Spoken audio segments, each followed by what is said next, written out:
Rais bado akihitimisha ziara yake alisitiza kwamba tayari anatimiza ahadi alizotoa kwa wakazi wa eneo hilo ambao walikuwa muhimu katika ushindi wake wakati wa uchaguzi wa mwaka 2022. Mtazamaji, rais alitangaza kutenga shilingi bilioni 20 ili kukamilisha miradi ya barabara ambayo ilikwama kote eneo la Mlimani. Margaret Kimathi na taarifa hiyo kwa kina.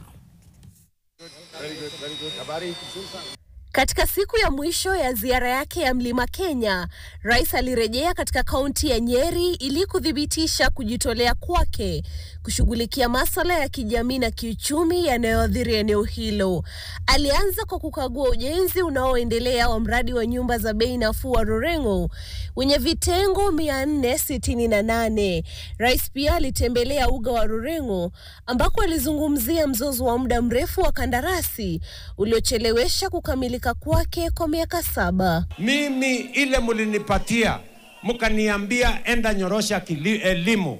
Elimu nimenyorosha, nimeweka CBC mtaratara mzuri, nimeajiri walimu 76,000, nimeweka pesa kwa university na TVET, kilimo nimenyorosha, mnapata mapato zaidi, barabara ndio hiyo mimi najenga, soko ndio hii. Uongozi wa Kenya Kwanza pia uliangazia kwamba umetenga shilingi bilioni 20 kukamilisha miradi ya barabara iliyokwama katika eneo hilo.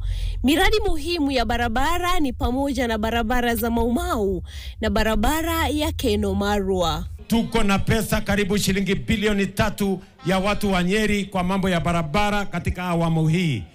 900 tumempatia, atalipa ile makontrakta zote pale pending bills. Mimi kazi yangu kama naibu wake ni kumsaidia, ni kutafutana na wenzangu, wale ni wa mawaziri, wale ni ma-PSS, kuhakikisha kwamba amri za rais zinatelekelezwa kwa muda ufaao. Utulivu wa kitaifa, national stability, ni ile kitu muhimu zaidi kuliko ile ingine yote, kwa sababu kukiwa na utulivu wa kitaifa, mkulima atapata faidi.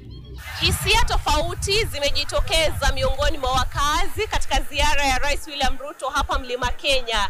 Iwapo wamepata ushawishi wa kudumu au wameweza kupanda mlima, italingana na jinsi atakavyoweza kutatua changamoto zinazowakumba wakazi wa eneo hili. Margaret Kimathi, NTV, katika eneo bunge la Othaya, kaunti ya Nyeri.